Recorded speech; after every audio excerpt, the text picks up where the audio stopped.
Good evening, and welcome to News Watch 17, WAPE. So, tonight we have some breaking news. The AP Language and Composition test is in 8 months.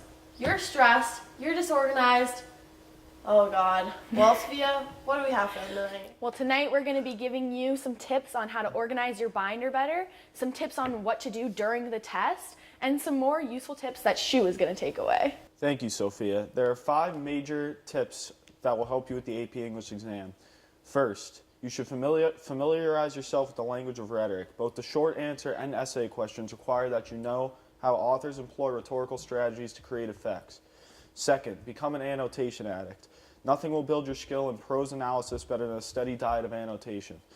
Third, review documentation basics. By learning the anatomy of footnotes, you'll be ready to answer multiple choice questions that ask you to interpret documentation. 4, brush up on grammar skills. Look particularly for sentence errors, lack of agreement between subjects and verbs, incorrect pronoun usage, and errors in verb choice. 5th, plan and practice an essay writing process. While composing your essay, be mindful of the need to introduce your topic, develop coherent paragraphs, vary sentences, choose the best words to express ideas, and provide a brief conclusion. Back to you, Sophia. Thanks, Shu. And now to Adriana with more tips. So, some test-taking strategies you may want to focus on during the test for specifically the multiple choice include process of elimination, which is eliminating answers you know are wrong, narrating down to the best choice. Your gut instinct, which you just go with the answer that your gut tells you to go with.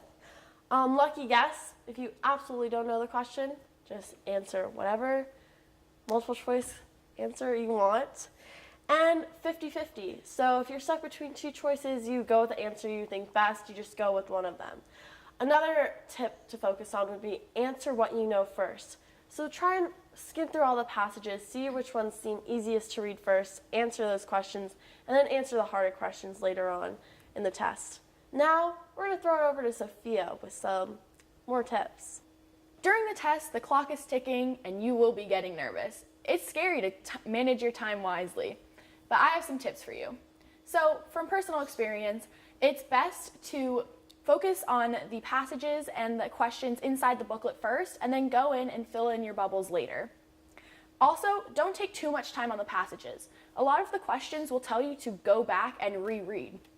So it's smart if you just get an idea of what the essay is about, and then go and answer the multiple choice. Fill in the bubbles, and then move on. And as for the essays, it's best to allot each essay time for 40 minutes. So as long as you spend 40 minutes on each essay, you should be good. Lastly, you should make sure to answer the questions that you know first, and then leave the harder ones for last. And this applies to both multiple choice and the short answer essays. Wow, thanks Sophia. Those are some really helpful tips. Now we're going to take a look at Fran at the scene so she can show us how to organize your AP binder.